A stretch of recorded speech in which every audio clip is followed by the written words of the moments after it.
हमारा देखो जी, हमारा मैंने कहा कि दूसरा सेक्शन, दूसरा स्लाइड जो व्यंजन संधि का है, आज उसका डिस्कशन इस क्लास के अंदर हम करेंगे। ठीक है सर। और व्यंजन संधि के विषय में ये बताया गया क्या कि व्यंजन संधि व्यंजन के बाद स्वर या व्यंजन आने से जो विकार पैदा होता है, जो परिवर्तन होता है, उसे हम व्यंजन संधि कहते हैं। ध्यान रहना चाहिए किसके बाद? व्यंजन संधि। व्यंजन के बाद स्वर या व्यंजन आने से जो परिवर्तन होता है, जो विकार होता है, उसे व्यंजन संधि कहते हैं। इस बात को ये समझने के लिए आपको एक चीज दिमाग में रखना होगा कि जो भी व्यंजन संधि के प्रथम पद का अंत किस में होना चाहिए? अंत हलंत में होता है। ये याद रहे कि व्यंजन संधि का जब तक आप हलंत में अंत नहीं करते हो तो होगा क्या कि यदि आप हलंत में अंत नहीं करोगे तो फिर स्वर से स्वर का मिलन होगा। अतः ध्यान रखना है कि व्यंजन संधि का प्रथम पद हमेशा हलंत में अंत करना चाहिए।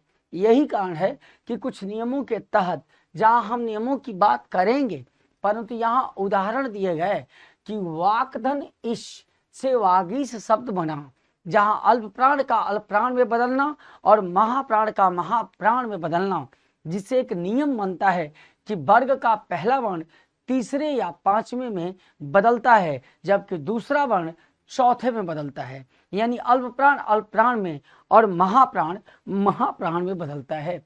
उसी नियम के तहत ये ग किस में बदला? क में बदला। ये ज त में बदला। ये सतधन जन, ये सज्जन, और ये त संबंधी नियम के तहत है। ये जो दूसरा उदाहरण है, जब त से ज मिलता है तो त ज में बदल जाता है। ये त संबंधी नियम है। और ये वर्ग का पहले वर्ण का तीसरे या पांचवें में बदलने का नियम है। और जो हमारा यह उदाहरण है, यह भी त संबंधी नियम का उदाहरण है। परंतु इन तीनों ही उदाहरणों में एक कॉमन बात क्या थी कि आपने प्रथम पद के अंत में क्या दे रखा है? हलंत। और यदि आप हलंत नहीं दोगे तो यह आपका उत्तर गलत हो जाएगा, क्योंकि यदि यहाँ हलंत न दिया जाए तो त का अंत स्वर से होगा, और स्वर से स्वर के मिलने पर जो विकार पैदा होगा वह स्वर का विकार पैदा होगा, वह व्यंजन का विकार पैदा ही नहीं होगा। अतः ध्यान रहे कि यहाँ पर हम जो विकार पैदा करेंगे वह व्यंजन से स्वर अथवा व्यंजन का मिलन कराएंगे। हम स्वर से स्वर का मिलन हम व्यंजन संधि में नहीं करा सकते, वरना वो बिल्कुल ही गलत हो जाएगा। ये बात आपको दिमाग में रखनी होगी। चलिए हम आगे बढ़ते हैं, और जस्ट अ मिनट, थोड़ा सा एक सेकंड, और ये हमें ध्यान देना होगा कि ये बातें ये ध्यान देनी होगी कि व्यंजन संधि में आप व्यंजन से स्वर अथवा व्यंजन का मिलन कराएंगे। नोट क्या कहा? व्यंजन का शुद्ध रूप हल वाला रूप, जैसे क ख ग, ये इसमें जो हल से अंत हुआ यह व्यंजन का शुद्ध रूप होता है। यानी जब व्यंजन वर्ण में हल दे दिया जाए तो वह स्वर विहीन हो जाता है। और व्यंजन संधि में व्यंजन से व्यंजन अथवा स्वर के मिलाने से प्रथम पद का अंत हलंत में होता है, हल में होता है।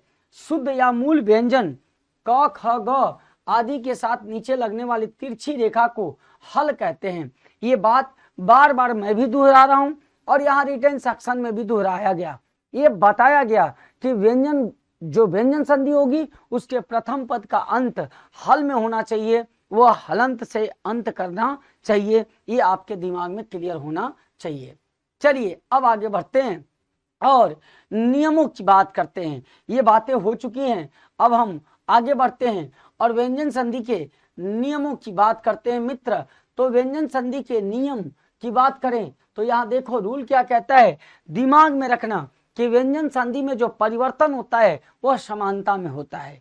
यानी अल्प प्राण में बदलेगा, महाप्राण महाप्राण में बदलेगा। और यदि कोई व्यंजन किसी व्यंजन से मिलता है या कोई स्वर किसी व्यंजन से मिलता है तो उसके आपस के अंदर स्पेशली व्यंजन से व्यंजन के मिलन पर दोनों ही व्यंजनों के उच्चारण स्थान में समानता होनी चाहिए, अन्यथा वह मिलन गलत माना जाएगा।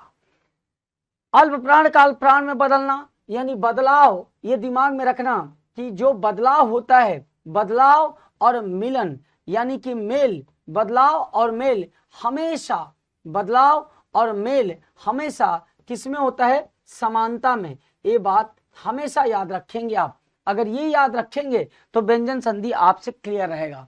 यहां पर मैं कुछ बातें बताऊंगा, ये लाइन के बाद मैं कुछ आपको बातें बताने चल रहा हूं कि देखो भैया, वर्ग का पहला वर्ग का कौन सा वर्ण? पहला तीसरा और पांचवा, ये वर्ण जो हैं वो अल्प प्राण हैं। इनमें हकार ध्वनि नहीं पाई जाती, इनमें अंग्रेजी का यच नहीं पाया जाता, जबकि चौथा और जो पांचवा वर्ण है वो महाप्राण है, महाप्राण, और इनमें हकार ध्वनि पाई जाती है। तो दिमाग में रखना कि जब भी अल्प प्राण बदलेगा तो वह अल्प प्राण में बदलेगा और महाप्राण का बदलाव महाप्राण में होगा।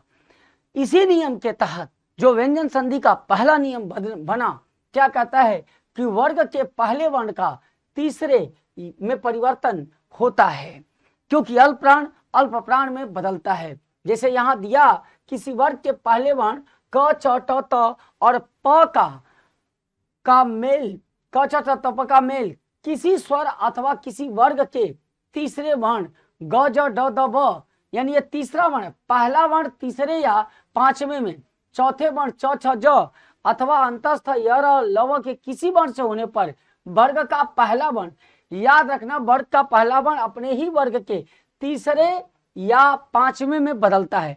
क्योंकि पहले नियम में तीसरे की बात की गई है, यानी यहां से सीधे आपको यहां पर आना है, यानी वर्ग का पहला वर्ण तीसरे वर्ण में बदलेगा, यानी क ग में बदलेगा, छ ज में बदलेगा, ट ड में बदलेगा, त द में बदलेगा और प फ ब में बदलेगा। याद रखना है, यही ये पहला बदलाव है।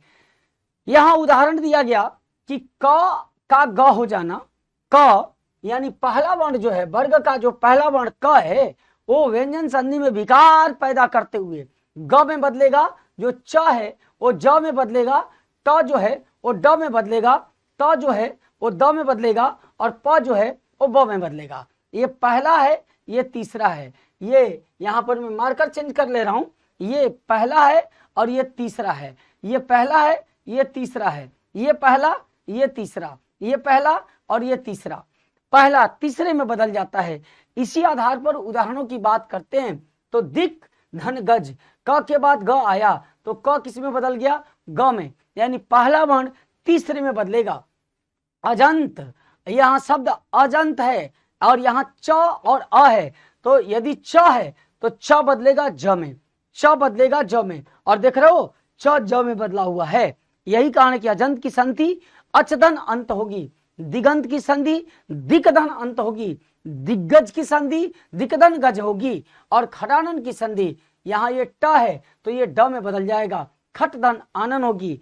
भगवत भजन ये द है तो ये पहले में बदल जाएगा, तीसरा पहले में बदलेगा और ये संधि में, और संधि विच्छेद में जो तीसरा है वो पहले में और मेल में पहला तीसरे में बदलेगा। ये दिमाग में सेटिंग बैठा के चलना।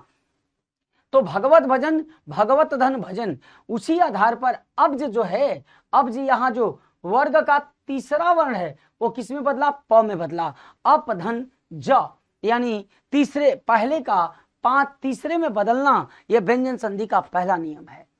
यानी अल्प प्राण का अल्प प्राण में ही बदलना व्यंजन संधि है। बदलाव और मिलन हमेशा समानता में होता है। अब बात अल्प प्राण में पहला है, तीसरा है, पांचवा है। अभी तक आपने जो उदाहरण देखे वो पहले का तीसरे में बदलाव देखे, अब आप पहले का पांचवें में बदलाव का नियम भी देखेंगे। और दूसरा नियम आपके सामने आ चुका है, जहां क्या लिखा गया है कि वर्ग के पहले वर्ण का पांचवें वर्ण में परिवर्तित होना, यानी पहला जो बदला था वो तीसरे या पांचवें में, ऐसे भी दिमाग में रखोगे तो पहला विषम संख्या को डिनोट करता है, तीसरा विषम को और पांचवा विषम को। बदलाव हमेशा समानता में होता है। तो जब पहला तीसरे में बदलेगा यानी पांचवें में क च ट त प ये बदल जाएंगे पांचवें में अंग अंग य अड़ न और म में। अब इनका उदाहरण आपके सामने है कि क का अंग हो जाना, क पहला वर्ण है, अंग पांचवा वर्ण है, ट पहला वर्ण है, अड़ इसका पांचवा वर्ण है, त पहला वर्ण है, न पांचवा वर्ण है, यानी पहला किसमें बदल रहा है, पांचवें में। ये ध्यान रखना। उदाहरण दिया गया वाकधन में, वंग में, तो क किसमें बदल गया, अंग में। यहाँ ट किसमें बदल गया, अड़ में, आधा अड़ में, चूंकि ये हलंत है। और ये त किसमें बदल गया, न में। यही कारण था कि वंगमय की संधि वाकधन में, खडमुख की संधि खटधनमुख और उन्मत की संधि उत्धन मत होगी। Clear cut. क्यों? क्योंकि वर्ग का पहला वर्ण पांचवें में बदलता है, और पहले नियम में आपने पढ़ा कि वर्ग का पहला वर्ण तीसरे में बदलता है, यानी व्यंजन संधि का पहला ही नियम जिसमें वर्ग का पहला वर्ण तीसरे या पांचवें में बदलता है, अर्थात अल्प प्राण, वर्ग का अल्प प्राण अल्प प्राण में ही बदलता है। क्लियर कट, याद रखना। लेकिन तीसरा कभी पांचवें में नहीं बदलेगा, पहला तीसरे या पांचवें में बदलेगा। अब अगले नियम की चर्चा करते हैं, और अगला नियम कहता है छ संबंधी नियम। छ संबंधी नियम, देखो मित्र, संधि सार्थक शब्दों का मेल कहलाता है। और जैसे आपने लिखा स्वच्छंद, यहां पर शब्द है स्वच्छंद, आपने परिच्छेद लिखा, आपने परिच्छेद लिखा, आपने संधि छेद लिखा, संधि छेद लिखा, आपने अनुच्छेद लिखा, अनुच्छेद लिखा। तो इन सभी शब्दों में जो ये पहले वाले हैं यह तो मूल शब्द है, मगर शेष उपसर्ग हैं, और इनको अलग करने पर एक सार्थक शब्द का निर्माण होता है। तब एक नियम बनता है कि यदि च छ आपस में संयुक्त हों तो च को हटाते हुए दोनों पदों का निर्माण किया जाता है, और यह नियम छ संबंधी नियम कहलाता है। क्या? कि यदि च छ, च और छ आपस में संयुक्त हों तो च को क्रॉस कर दोगे, च को हटाते हुए दोनों पदों को आपको निर्माण करना है।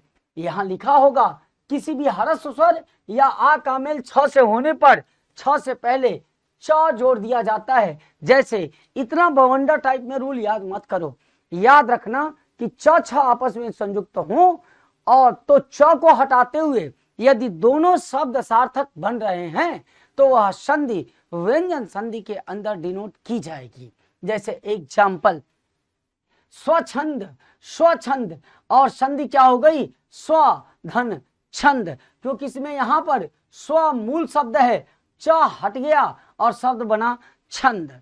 परिच्छेद, परिच्छेद, च उड़ गया, च हट गया, शब्द बना परिधन छेद। संधि छेद, तो शब्द च हट गया, वर्ण हट गया और संधि बना संधि धन छेद। अनुच्छेद, च उड़ गया, हट गया तो शब्द बना अनुधन छेद। और ये कहलाया छ संबंधी नियम, जहां पर आपने ये पढ़ा कि यदि च छ आपस में संयुक्त हों तो च को हटाते हुए दोनों ही पदों का निर्माण किया जाएगा, मगर शर्त यही है कि दोनों शब्द सार्थक होना चाहिए। मेरी बातें आपको समझ में आ रही है? मैं आपसे क्या कहना चाहता हूं, यह आसान है, मगर रूल को लाइन वाइज पढ़ के तोड़ोगे तो जटिल हो जाएगा।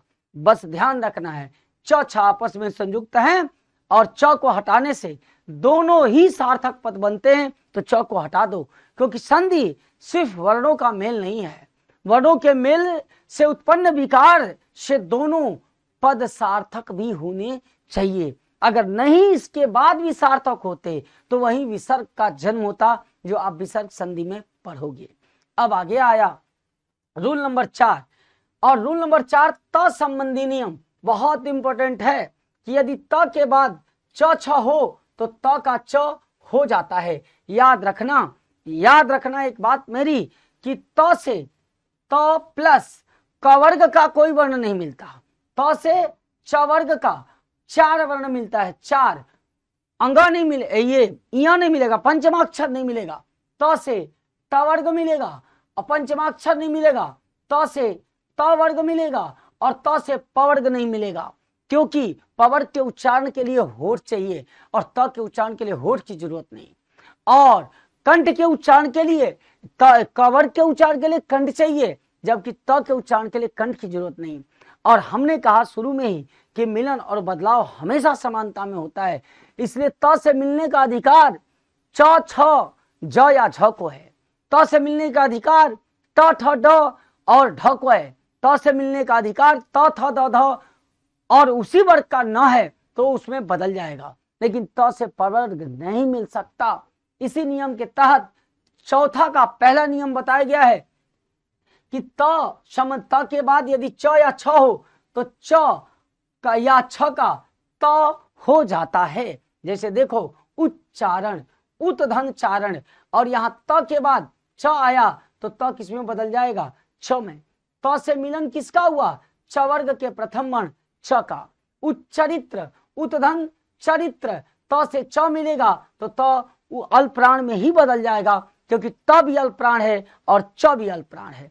लेकिन त यदि महाप्राण से भी मिलता है, छ से भी मिलता है, तब भी वो च में ही बदलेगा। यदि त ज से मिलता है तो दोनों अल्पप्राण है, उसी ज में बदल जाएगा, लेकिन त जब झ से मिलेगा तो भी वह ज में ही बदलेगा। इस नियम को मैं लिख देता हूं, यह हम बता रहे हैं आपको त संबंधी और नियमों की यहाँ पर चर्चा कर दे रहे हैं, और वो त संबंधी नियम क्या होंगे यहाँ पर मैं लिख दे रहा हूं। त संबंधी नियम कि यदि त प्लस च, त से क्या मिला, च मिल सकता है, त से क्या मिल सकता है, छ मिल सकता है, त से क्या मिल सकता है, ज मिल सकता है, त से क्या मिल सकता है, झ मिल सकता है, और त से क्या मिल सकता है, ट मिल सकता है, त से क्या मिल सकता है, ठ मिल सकता है, त से क्या मिल सकता है, ड मिल सकता है, त से क्या मिल सकता है, ढ मिल सकता है, और यारा लव में प वर्ग का कोई वर्ण नहीं मिलेगा, और त अपने ही वर्ग त वर्ग से मिल सकता है,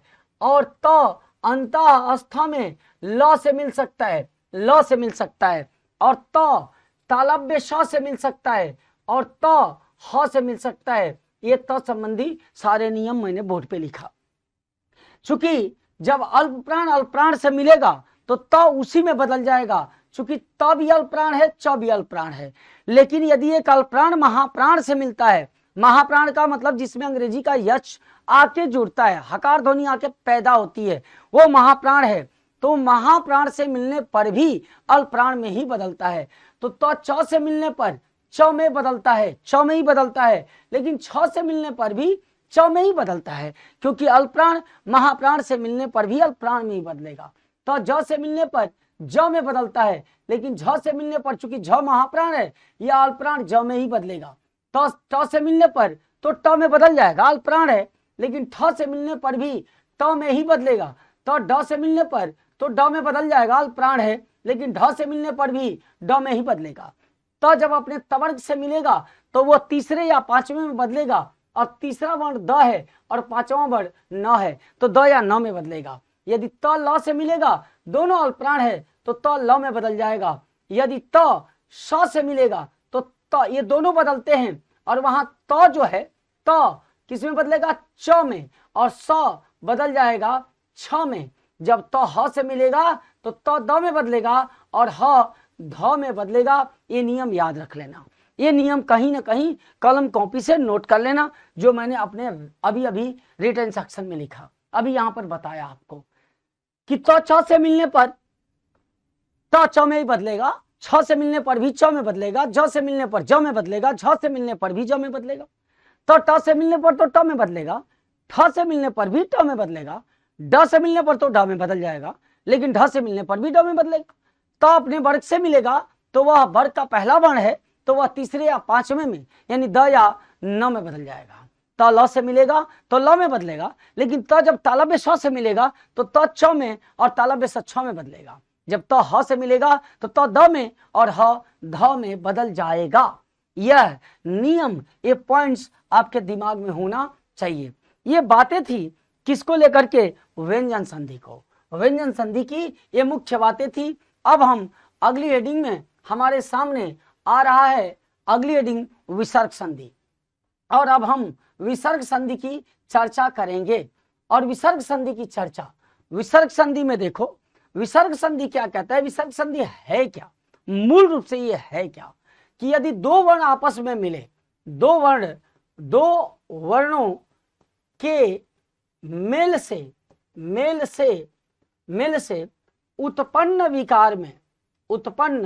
विकार में विद्यमान अशुद्धियों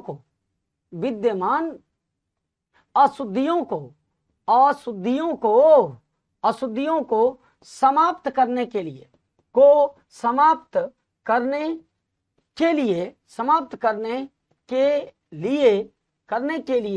प्रथम पद के अंत में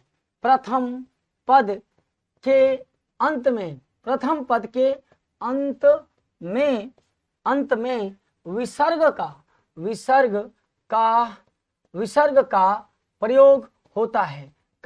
का प्रयोग होता है। ये दिमाग में रहे कि प्रथम पद के अंत में किसका प्रयोग होता है, विसर्ग का, और वही विसर्ग संधि कहलाती है। यदि दो पद आपस में मिले और उनमें अशुद्धियां हैं तो उन अशुद्धियों को दूर करने के लिए विसर्ग का प्रयोग किया जाता है।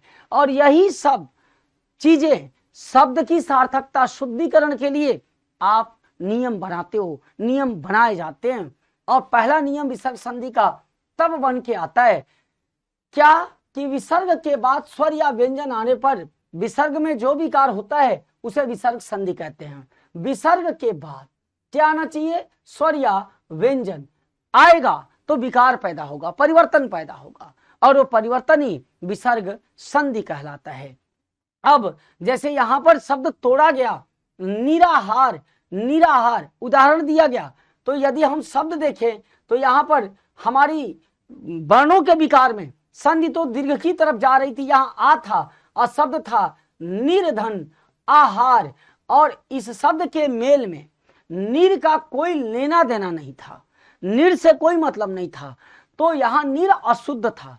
और इस अशुद्धि में अशुद्धि क्या थी, र, तो आप र को जैसे ही हटाओगे तो वहां प्रथम पद के अंत में विसर्ग का प्रयोग करना पड़ेगा।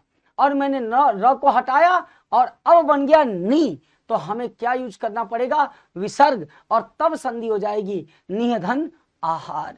और याद रखना कि प्रत्येक उपसर्ग में ह्रस्व की मात्रा होती है। प्रत्येक उपसर्ग में मात्रा किसकी होती है मेरे भाई, उपसर्ग की, ये याद रखना। दुराशा, फिर यहां पे शब्द आता हमारा, संधि हो जाती दुर्धन आशा, और दूर से दुराशा का कोई लेना देना नहीं, अतः फिर र गलत है। और र की गलती को हटाने के लिए र को उड़ाया तो यहाँ क्या ठोकना पड़ेगा, विसर्ग दुर्धन आशा। यदि हम तपोभूमि को नियमानुसार तोड़े तो यहाँ पर ओ की मात्रा गुण संधि की तरफ जा रहा है, और ये शब्द टूटता तपधन उ भूमि, तपधन उ भूमि, और उ भूमि कोई शब्द नहीं होता बल्कि शब्द तो भूमि होता है। अतः हमारा ये गलत है, उ गलत है, और उ को उड़ाएंगे, उ हटेगा, और यहाँ पर क्या आ जाएगा, विसर्ग, और संधि हो जाएगी तपहधन भूमि। यानी हम स्वर और व्यंजन के नियम के अनुसार चलेंगे, और जब सार्थक शब्द नहीं आएगा तो प्रथम पद के अंत में विसर्ग का प्रयोग करते हुए दोनों ही पदों में विद्यमान अशुद्धियों को हम हटा देंगे, और वही विसर्ग संधि कहलाएगी। किसी नियम को याद करने की जरूरत नहीं है, कुछ भी नियम मत याद करिए, केवल स्वर और व्यंजन के नियम पर चलिए। यदि अशुद्धि है तो उस अशुद्धि को खत्म करने के लिए खत्म करिए, और प्रथम पद के अंत में आप विसर्ग का प्रयोग करिए। और अशुद्धि के साथ साथ दोनों खंडों का मेल, दोनों खंडों का अर्थ जो दिया हुआ शब्द है उससे मेल खाना चाहिए। अगर ये दो बातें नहीं है तो वहां प्रथम पद के अंत में विसर्ग का प्रयोग किया जाएगा, और उसी का नाम विसर्ग संधि पड़ेगा, वही हमारी विसर्ग संधि कहलाएगी। ठीक है, जैसे यहां अगला उदाहरण मनोयोग, अगर मनोयोग की संधि करें तो यहां फिर ओ की मात्रा आई और संधि हो जाएगी मन धन उयोग। और मित्र मेरे, उयोग कोई शब्द नहीं होता बल्कि शब्द तो योग होता है, अतः उ गलती है, और उ को उड़ाएंगे और यहाँ विसर्ग दे देंगे, और तब संधि हो जाएगी मनः धन योग। मनः धन योग, ये हमारी संधि हो जाएगी। समझ गए कि नहीं समझ गए, कुछ नहीं, आसान है, किसी नियम को याद मत करो, बस यस के सिंह के ट्रिक को लेके चलो, मसाला को लेके चलो, आप सफल हो जाओगे। नोट में लिखा गया कि यदि विसर्ग के पहले अ और बाद में अ अथवा प्रत्येक वर्ग का तीसरा, चौथा, पांचवा वर्ण अथवा य र ल व ह हो तो विसर्ग का ओ हो जाता है। ये नियम है, नियमों की बात छोड़ते हैं, बस याद रखो शब्द सार्थक हो और खंड का मूल शब्द से लेना देना हो। अगर ऐसा नहीं है तो शब्द को सार्थक बनाओ, मूल खंडों को मूल खंड से जोड़ो और प्रथम पद के अंत में विसर्ग दे दो, वह विसर्ग संधि कहलाएगी। परंतु हमको रिटेन सेक्शन में पढ़ाना है, इसलिए मैं सारे नियमों की बात तो यहां पर करूंगा, लेकिन अपना ट्रिक आजमाऊंगा। विसर्ग संधि के 10 नियमों तो लिखा गया। पहला, विसर्ग के साथ च छ के मिलन से विसर्ग के जगह पर स्व स्र हो जाता है। विसर्ग के पहले अगर अ और बाद में भी अ अथवा वर्गों के तीसरे, चौथे, पांचवें वर्ण अथवा य र ल हो तो विसर्ग का ओ हो जाता है। ये सारे नियम एक जगह, यस के चिन्ह का ट्रिक एक जगह।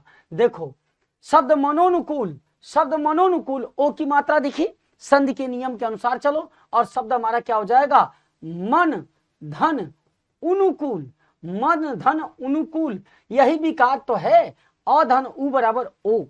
लेकिन मित्र मेरे, अनुकूल कोई शब्द नहीं होता, बल्कि शब्द तो अनुकूल होता है। शब्द अनुकूल होता है तो आपने उ को हटा के अ रखा ना, तो यहां पर क्या देना पड़ेगा, विसर्ग, और तब संधि हो जाएगी मनः धन अनुकूल। यहां अधोगति संधि टूटेगी तो अध धन उगति हो जाएगी, और उगति का इससे कोई लेना देना नहीं, यहां उ गलत है, अतः उ को उठाओ, हटाओ और यहां विसर्ग ठोक दो, गंगाजल छिड़क दो, शब्द हो जाएगा अधः धन गति। यदि मनोबल की बात करें तो नियमानुसार मन धन उबल, और उबल कोई शब्द नहीं होता, बल शब्द होता है, अतः ये उ गलत है, इसको उड़ाओ और यहां विसर्ग ठोक दो, मनः धन बल। जब संधि निश्चय की होगी तो शब्द हमारे पास जो आएगा वह शब्द आएगा क्या, नि धन अश्चय, और अश्चय कोई शब्द नहीं होता बल्कि चय होता है, अतः यहां पर ये आधा वाला स गलत था, इसको हटा दो और यहां विसर्ग लगा दो और निह धन चय हो जाएगी। अगर दुष्चरित्र की बात करोगे तो आधा वाला स अश्चरित्र नहीं होता, चरित्र होता है, आधा सो को उड़ाओ और यहां क्या ठोक दो, विसर्ग। मेरे नियम पर चलो, किसी नियम को याद करने की जरूरत ही नहीं है, आपका हर प्रश्न का उत्तर मिल जाएगा। वैसे ही ये नियम अपनी जगह पर हैं, आप इनको पढ़ सकते हो, लिखा हुआ है, लेकिन शब्द की सार्थकता पे जाओ तो दुशासन को देखोगे तो अशासन कोई शब्द नहीं होता। यदि इसको तोड़ोगे तो दु उपसर्ग है और यहाँ एक शब्द मिलेगा अशासन, अशासन शब्द नहीं होता मेरे भाई, शब्द तो शासन होता है, अतः ये सही है, शासन सही है, आधा सा गलत है, यहां से उड़ा दो और यहां विसर्ग ठोक दो, दुह धन शासन हो जाएगा। यदि तुम यश शरीर को करोगे तो शब्द शरीर सही है और यश सही है, अतः यहाँ आधा सा उड़ेगा और विसर्ग आ जाएगा और संधि हो जाएगी यशाह धन शरीर। यदि निःशुल की बात करोगे तो शुल शब्द है, आधा सा से कोई लेना देना नहीं, अतः आधा सा उड़ेगा और संधि हो जाएगी निधन शुल्क। ये शब्द निःशुल्क है, निधन शुल्क। समझ में आ रहा है कैसे ही हो रहा है, केवल मेरे स्टेप्स पे चलो, ट्रिक्स पे चलो, किसी नियम को याद करने की जरूरत ही नहीं है। आगे पुनः बढ़ो और आगे देखो, सभी नियम एक तरफ, यश के चिन्ह का मसाला एक तरफ। कहता है धनुष टंकार, ये शब्द है धनुष, धनुष ये शब्द गलत लिखा हुआ है, शब्द ये है धनुष टंकार, ये शब्द है धनुष टंकार, तो इसको शब्द को तोड़ोगे तो शब्द तो धनुधन अष्टंकार होगा, और अष्टंकार कोई शब्द नहीं है बल्कि शब्द तो टंकार है, अतः ये गलत है, इसको उड़ाओ और यहाँ विसर्ग ठोक दो, धनुधन टंकार। चतुष्टिका, तो टीका शब्द सार्थक है, चतु शब्द सार्थक है, आधा श अलग अलग करोगे गलत हो जाएगा, शब्द यानी चतु धन अष्टिका गलत है, शब्द टीका सही है, अतः इसको उड़ाओ और यहाँ विसर्ग ठोक दो, चतुर्धन टीका। ठीक है, सारे नियम एक जगह, उनको हटाओ दिमाग से और यहाँ पर राइट ट्रिक लेके चलो। निष्कलंक, तो शब्द नि धन अस्कलंक, और अस्कलंक कोई शब्द नहीं होता, बल्कि शब्द तो कलंक होता है। अतः यहां से आधा सा उड़ेगा और संधि हो जाएगी निधन कलंक। यदि दुष्कर की बात करोगे तो हमारे पास दो शब्द दिखाई दिए, दूधन अस्कर। अस्कर कोई शब्द नहीं होता, कर शब्द होता है, आधा सा हटेगा और यहां विसर्ग आ जाएगा, दो धन कर। ऐसे ही आगे की बात करोगे, अगले नियमों की बात करोगे तो हमारे पास अधः पतन आया और प्रातः काल आया। तो मित्र एक ट्रिक याद रखना कि जब जिस शब्द के अंदर पहले ही से संधि में ही विसर्ग मौजूद हो तो वो उसको आप शुद्ध नहीं कर सकते, वो शुद्ध है, बिल्कुल शुद्ध है। और जहां विसर्ग है वहीं से दोनों पदों को अलग अलग कर देना। यही कारण है कि अधः पतन की संधि अधः धन पतन होगी, प्रातः काल की संधि प्रातः धन काल होगी। यानी जब विसर्ग का प्रयोग हो तो दोनों पदों को वहीं से आप अलग कर देंगे। है ना शानदार ट्रिक, है ना लाजवाब ट्रिक। बस इस ट्रिक को रखो, आपकी गलती कभी नहीं होगी। हम आगे बढ़ते हैं और रूल नंबर 6 की बात करते हैं। रूल अपनी जगह और हमारा दिमाग, हमारा ट्रिक अपनी जगह। अंत स्थल, और जब हम शब्दों को तोड़ेंगे तो जब शब्द को हम तोड़ेंगे मित्र तो वहां पर हमें दो शब्द दिखाई देंगे, अंत धन स्थल।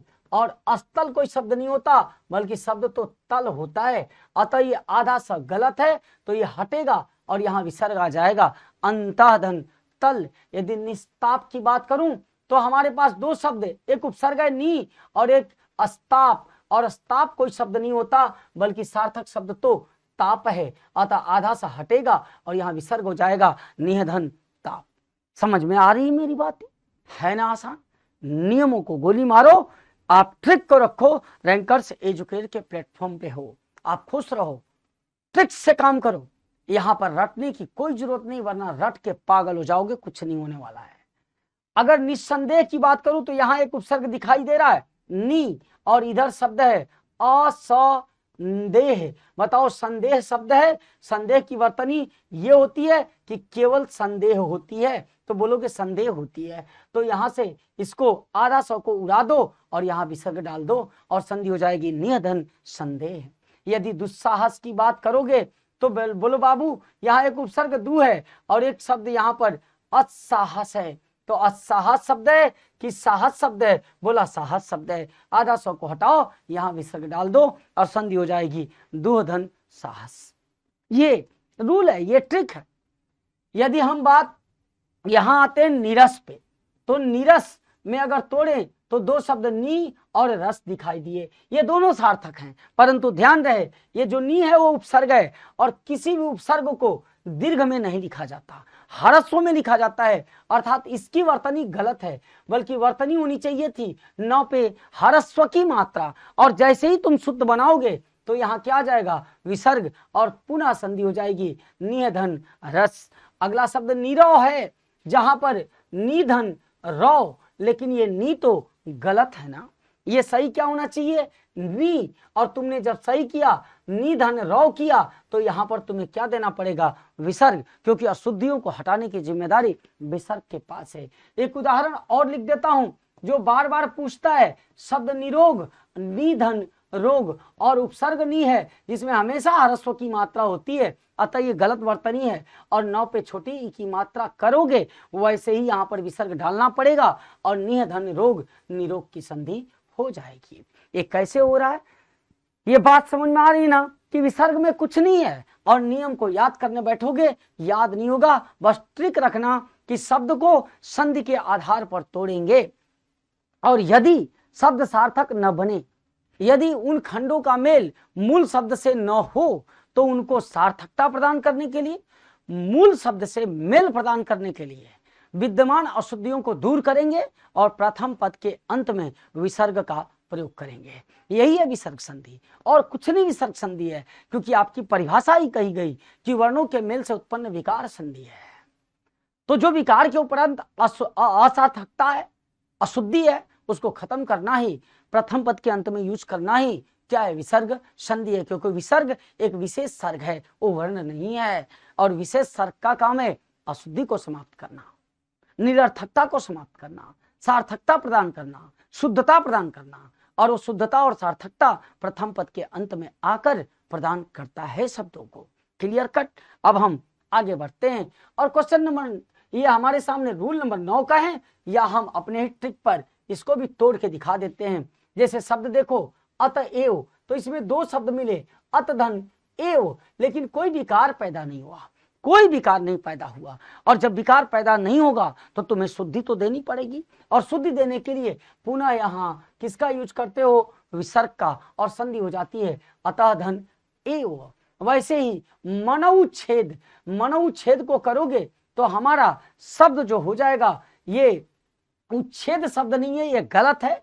और मनौच्छेद की संधि मनाधन छेद, ये यहां पर यहां तक आ सकते हो। मनौच्छेद हम अगर तोड़े तो म न उ और च छ संयुक्त और छेद, तो हमारा शब्द मनऊ गलत है। ये शब्द तो मन है, ये शब्द मन है, और यह छेद है, अच्छेद नहीं है। अतः संधि मनाधन छेद होगी, जो मनौच्छेद या मनच्छेद शब्द का निर्माण करेगी। ये दिमाग में रखना, शब्द सार्थक होना चाहिए। अगर हम ये मनोभिलाषा की संधि करें तो हमारा यहाँ पर गुण संधि का नियम दिखाई दे रहा है, एक झंडी दिखाई दे रही है, तो संधि हो जाएगी मन धन उ भी लासा, उभिलाषा। और उभिलाषा कोई शब्द नहीं है, बल्कि शब्द तो अभिलाषा है। और जैसे ही अभिलाषा करोगे तो तुमने अशुद्ध को शुद्ध किया, अतः मन के बाद में विसर्ग देना पड़ेगा और संधि हो जाएगी मनः धन अभिलाषा, किसकी, मनोभिलाषा की।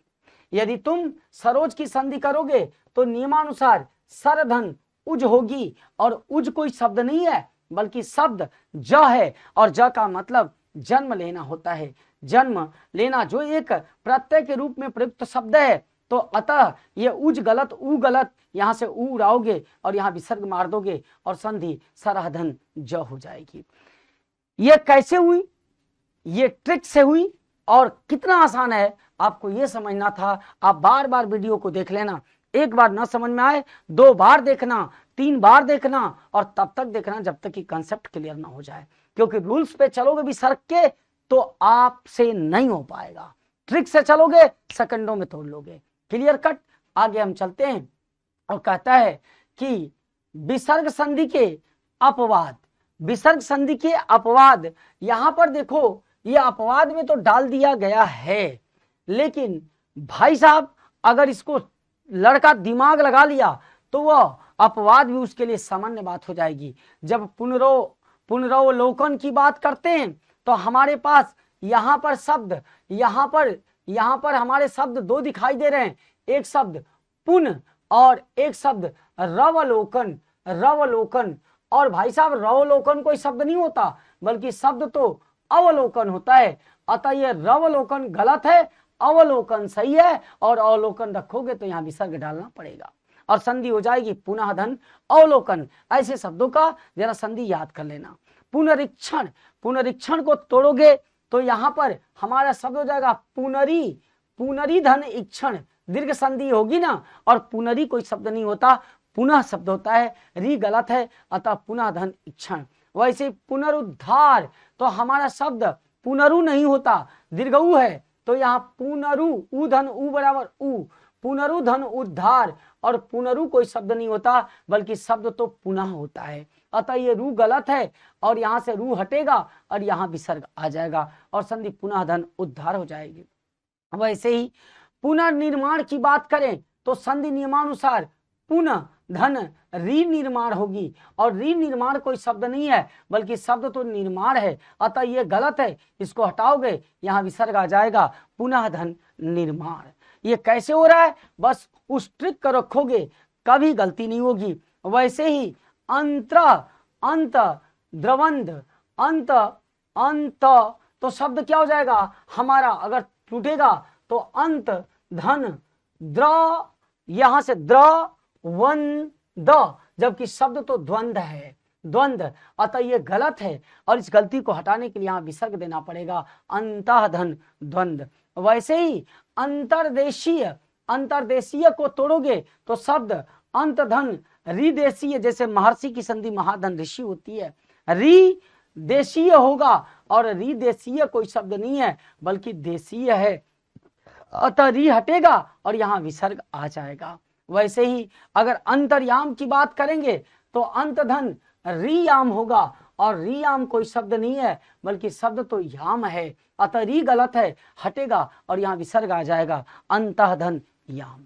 ये कैसे हुआ? अंतर्यामी शब्द था तो याम है तो याम, यामी है तो यामी, अंतधन यामी। ये कैसे हुआ? सिर्फ ट्रिक से हुआ। कितना आसान था।